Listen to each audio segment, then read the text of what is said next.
Matar es matar, ya sea por deber o por diversión. Lucifer dwells within us all. 6'1", 155 pounds. This photograph was taken about 8 months ago right here in Los Angeles. They'll go into a home at night and will kill, and kills at random. There's a $10,000 reward for any information which can lead to his arrest and conviction. Police today continue to search for any clues in the near-fatal shooting of 29-year-old William Carnes and the rape of his girlfriend. They're apparently the latest victims of the Night Stalker, thought to be responsible now for 34 brutal attacks, 14 of them fatal. 14 son las víctimas que recaen en el sangriento historial de Richard Leiva Muñoz Ramírez.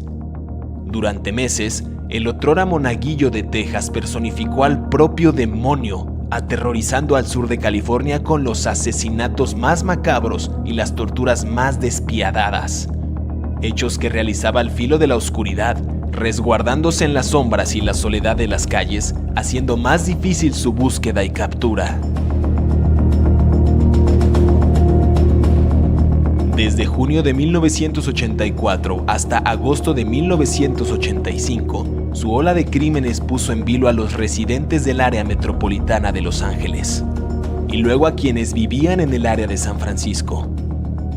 Repentinamente, se convirtió en una especie de epidemia de locura y muerte, todo bajo el sello de un mismo hombre, el primero de los asesinos en serie de Estados Unidos que recibió un nombre de marca: el acosador nocturno.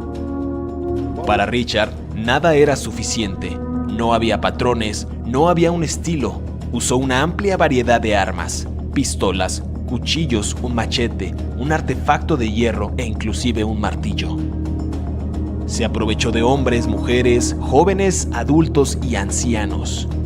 Irrumpió en la tranquilidad de los hogares por las ventanas, cortó gargantas, violó, torturó y mató. Todo a sangre fría, con premeditación, tiempo y sin remordimientos. A simple vista, Richard parecía un chico tímido de sonrisa cálida, tez morena clara y ojos negros grandes, de mirada penetrante, pero detrás de su cara angelical reinaba el mal. Nació el 29 de febrero de 1960 en El Paso, Texas. Era el menor de 5 hermanos, de un matrimonio de inmigrantes mexicanos, bastante conflictivo, extremadamente estricto y disfuncional. Su padre, un obrero y ex policía originario de Ciudad Juárez, era sumamente violento con todos sus hijos, a quienes golpeaba brutal y continuamente.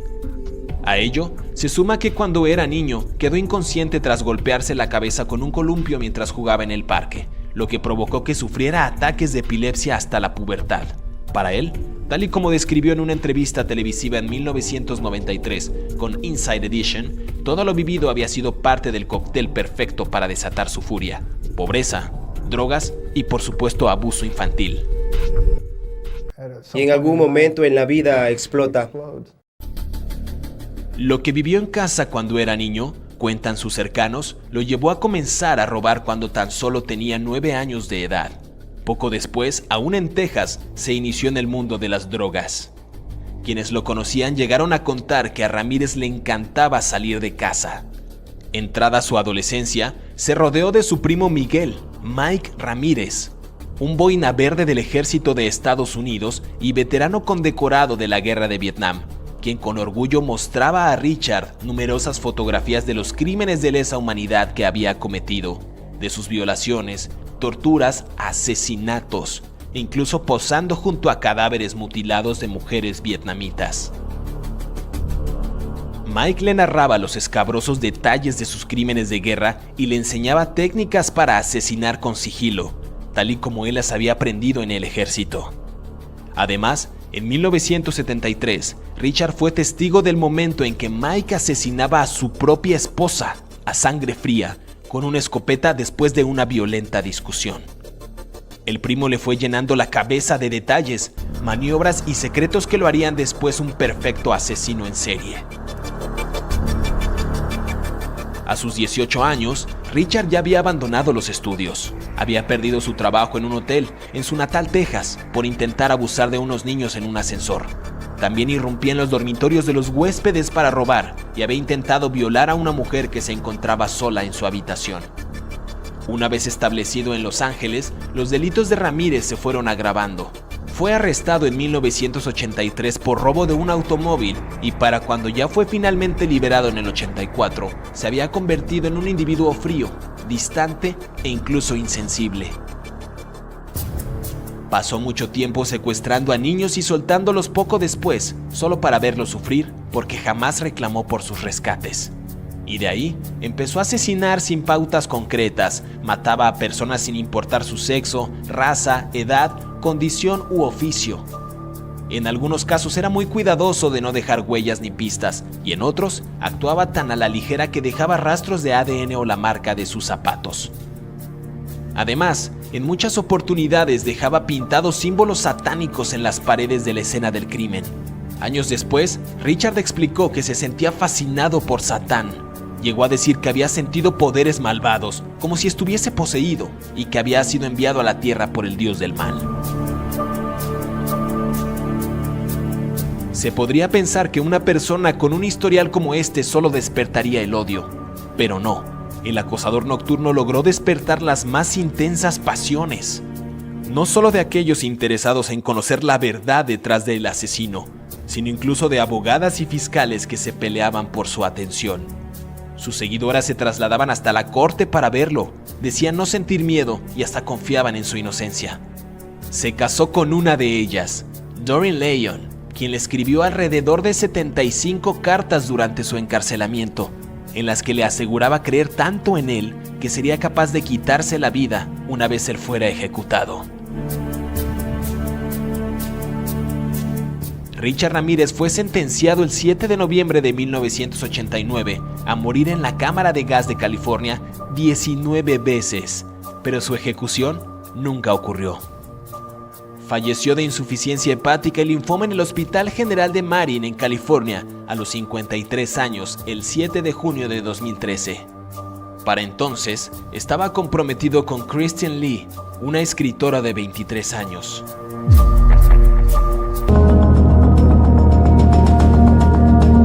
Uno de sus casos más famosos y que se confirmó muchos años después fue el de una niña de 9 años chino-estadounidense a quien le quitó la vida el 10 de abril de 1984 en el sótano del hotel donde vivía en San Francisco.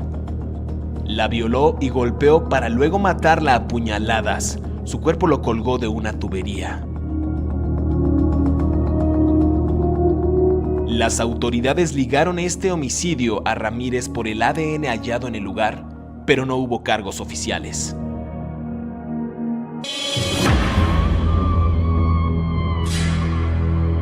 El 17 de marzo de 1985, Deal Okazaki fue asesinada de un disparo en la cabeza.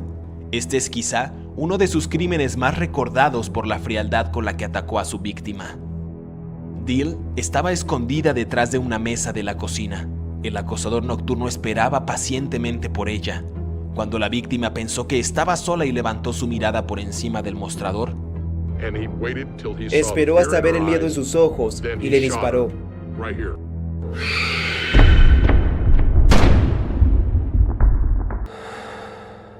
Le dio justo en el medio de la frente.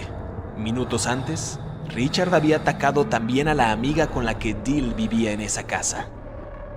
María Hernández, de 22 años, había quedado tendida en el suelo, simulando estar muerta luego de recibir un disparo a la altura de la cara, pero que rebotó, afortunadamente, en el llavero de su auto que tenía en la mano. Fue María quien pudo aportar datos del asesino, con lo que las investigaciones empezaron a encaminarse.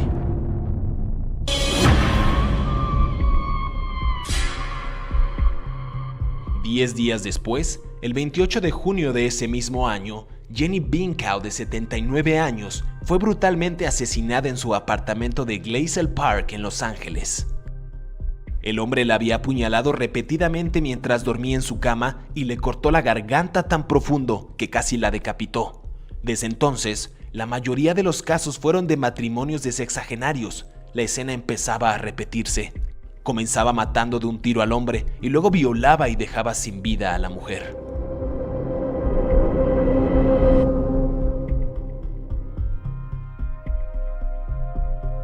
El 7 de julio, Ramírez robó la casa de Joyce Lucille Nelson, de 60 años en Monterey Park. Al encontrarla dormida en el sofá de su sala, la golpeó con los puños y la pateó despiadadamente en la cabeza hasta matarla. Lo que él no sabía era que estaba dejando una pista más, que ayudaría a colocarlo en la escena del crimen. Una huella de su zapato, marca Avia, quedó impresa en el rostro de la mujer. Sería la misma huella encontrada poco después en otro caso.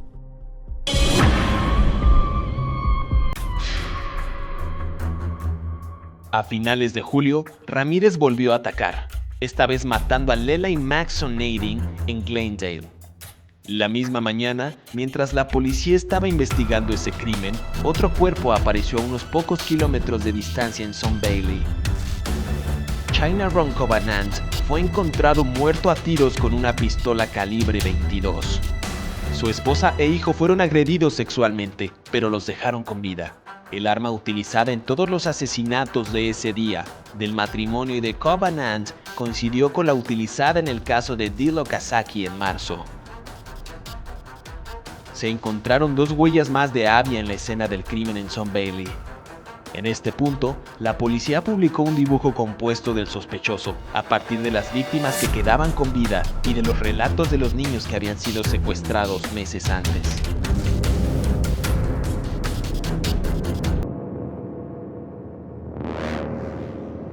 Después de docenas de ataques, la policía logró identificar finalmente a su sospechoso, gracias a un hecho fortuito y el aporte de un peculiar testigo. James Romero, un adolescente de 13 años, lo vio merodeando por su casa en horas de la madrugada y estuvo a pocos metros de encontrarse cara a cara con él. Sigilosamente, logró escapar y evitó caer en sus manos mientras el acosador nocturno buscaba una nueva víctima para sumar a su larga lista. James logró despertar a sus padres y contarles que Richard, cuya historia todavía no se conocía, estaba en el lugar. Ellos llamaron a la policía, pero antes de que llegaran, el asesino alcanzó a escapar a bordo de una camioneta anaranjada. Lo que menos se imaginaba Richard era que el joven testigo había tomado nota de la matrícula del auto, algunas otras características, y esta información la compartió con las autoridades. Él, también sin saberlo, se estaba convirtiendo en el héroe de esta historia. El caso estaba prácticamente resuelto. Encontraron la camioneta y en su interior una huella dactilar. Al cotejarla con el registro dieron con el nombre. Había 8 personas llamadas Richard Ramírez con huellas dactilares en los registros de la policía, y una encajaba perfectamente. Ramírez había sido fichado anteriormente por robo de autos y algún robo menor.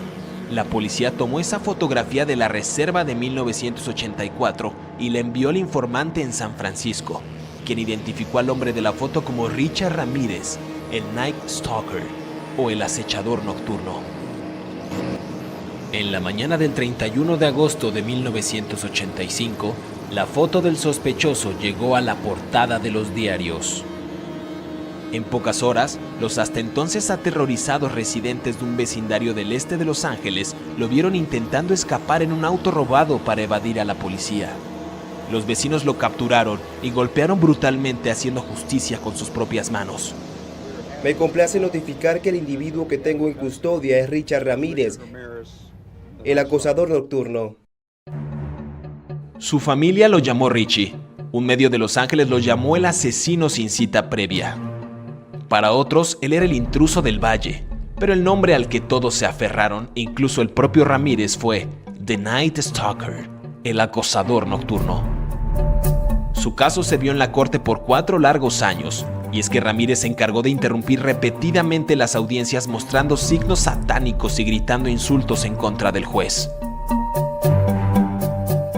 También contrató 2 abogados inexpertos, los hermanos Hernández, con quienes se aseguraba poder demorar lo más posible su proceso.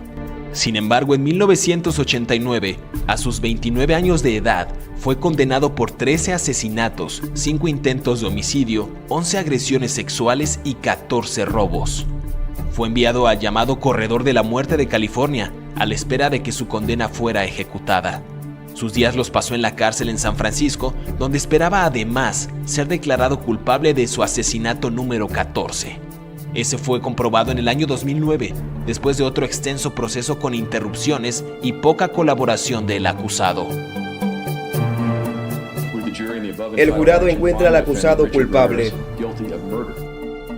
El juez Michael Tainnan comentó que sus actos exhibían crueldad, insensibilidad y brutalidad más allá de cualquier entendimiento humano. Mataste a 13 personas. Sería impropio para mí comentar sobre mis condenas de Los Ángeles y en mi caso pendiente aquí en San Francisco, ¿Por qué? por mis apelaciones. Y parecía querer justificar sus actos al estar en desacuerdo con el actuar de los gobiernos, con la forma en cómo las sociedades estaban evolucionando, convirtiéndose, decía él, en no más que simples títeres. Los placeres violentos suelen tener fines violentos. La locura es algo raro en los individuos, pero en grupos de personas, hace siglos, es una regla. Matar es matar, ya sea por deber o por diversión. Do you admit to being evil, Richard? We are all evil in some form or another. Yes, I am evil. Not 100%, but I am evil. What do you want the world to know about you? The world has been fed many lies about me. I have read very few truths. Who are you?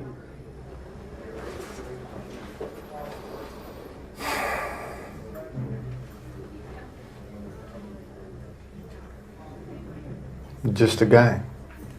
Just a guy. That is all I care to say, really. They are open-minded people. Did you kill 13 people? It would be improper for me to comment on my LA convictions and on my pending case here in San Francisco Why? because of my appeals. Are you appealing these because you say you're innocent? You didn't kill 13 people? That is correct. You didn't kill 13 people. Again, it would be improper for me to comment in any regard to that question. You have now entered a very rare group of people in this country. You're in the ranks of Charlie Manson, Ted Bundy. You claim you didn't commit these murders, but you're right in there now as far as everybody else is concerned. Serial killers do on a small scale what governments do on a large one. They are a product of the times, and these are bloodthirsty times. Even psychopaths have emotions if you dig deep enough, but then again, maybe they don't. Do you have emotions, Richard? No comment. Tell me what kind of emotions you got going through you right now. I'll tell you what, I gave up on love and happiness a long time ago. Why? I don't care to explain that. Somebody- Let the quote stand for itself. People in this day and age are brainwashed and programmed like a computer at being nothing more than puppets. This nation, this country is founded in violence. Violent delights tend to have violent ends. Madness is something rare in individuals, but in groups, people, and ages, it is a rule. Killing is killing, whether done for duty, profit, or fun. Men murdered themselves into this democracy. You're good at reading your script, Richard, but you're not much at answering my direct question. A lot was made that you're a devil worshiper. Do you worship the devil? Have you ever studied Satanism? There are different sects of Satanism. Have you studied, just yes or no, have you studied Yes, Satanism? yes I have. Are you a worshiper of the devil? No comment. Come on, Richard. I can tell you a little bit about Satanism. Well, I'm interested in hearing what you got to say then. It is undefiled wisdom instead of hypocritical self-deceit. It is power without charity. A Satanist admits to being evil. Do you admit to being evil, Richard? We are all evil in some form or another, are we not? I'm asking you the questions, my friend. Yes, I am evil. Not 100%, but I am evil. Evil has always existed. The perfect world most people seek shall never come to pass. And it's going to get worse. That's it. Thank you. Eso es todo. Gracias. Shut the camera.